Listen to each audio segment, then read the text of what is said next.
সুপ্রভাত আন্টি। রবীন্দ্রনাথ ঠাকুরের একটি বিখ্যাত কাব্যগ্রন্থ হলো শিশু। এই শিশু বইয়ের অনেকগুলো কবিতাই আমি পড়েছি। তার মধ্যে আমার সবথেকে ভালো লাগার কবিতা হলো বীরপুরুষ।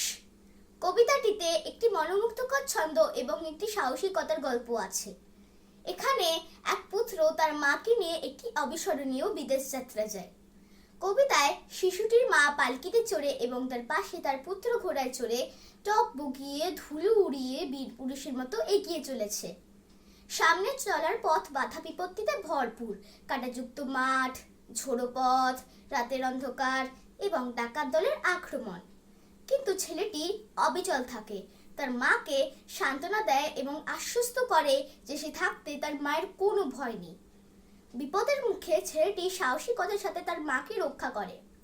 কবিতাটি মা ও পুত্রের মধ্যে অবিচল বন্ধন নিয়েও কথা বলে। মার ভয় আছে, কিন্তু তার ছেলের প্রতি বিশ্বাসও আছে।